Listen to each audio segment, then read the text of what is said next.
Okay, it's results time. We did our DNA test for Kevin. We swabbed his cheek and then we shipped it off. And about 6 to 8 weeks later, we got our results back and we're ready to open them up and look at them I was now. really impressed with the report that they sent. I liked how it was easy to read. It took about a month from submitting his sample in order to get this. And so when you log into your account, because you've already set this up when you registered the kit, um, so you click on it and it takes you to the results. So first is the breed analysis. And I actually like this. Like I was in my brain, I was thinking, oh, I want it to be like specific, like Cocker Spaniel, Schnauzer, whatever, like that type of language. But they really, I think, keep it not wide open, but more like, honestly, we can't narrow this down more than a toy dog lineage. And I'm not a scientist. I don't know how dog DNA works, but I really liked how this broke down. And you can see my little Kevin is just a mutt of mutts. And so he's primarily of a toy dog lineage. And then he's got almost 20% Chihuahua, Spitz and sled dog lineage. And then terrier, which is not surprising. He definitely has terrier stuff. Pointer lineage, which is super interesting because from when he was a puppy, when he was interested in something, he would pause and he would lift up one foot. So he would be standing on three legs and literally like point. And so I think that that's hilarious that there's the pointer lineage in there.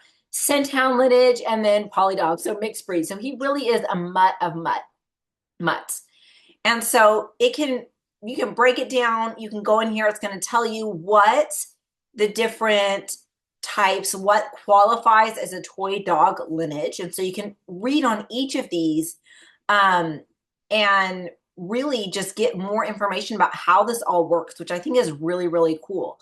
And so when you go, so that's, you can really just dive into that and look at all the things. The next thing that you can look at is your health results. So let's look at the health results. So pre-exhibition, he had one that he was at risk. And so this is this von Willebrand disease. So you can click on this and it's going to give you some more information about this factor and why he might be at risk. So super interesting. And they test for 211 items. So for only having one out of that, I'm feeling super great, and tells you that he's clear on the rest. And then he might be a carrier. So if we were looking to breed him, he's neutered, but you could be aware that he was a carrier of certain predisposition and markers. So physical traits, this is a fun section as well. So he is very likely to have a black coat. He is all black except for just a little white on his chest and a little bit white on his chin. Shedding, he means that he's probably going to be higher levels of shedding. This pup is no joke. He's got very, very fine hair that sheds like crazy, and he's probably going to have a smaller body size.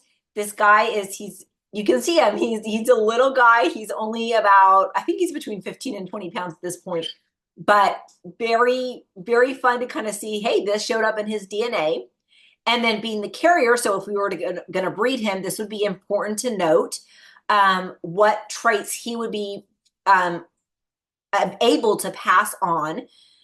Since we're not breeding them, this is not relevant, but that might be something good to know if you are looking for some, breeding. And then this is what's ruled out. So super exciting. And of course, you can click on each of those and get more details.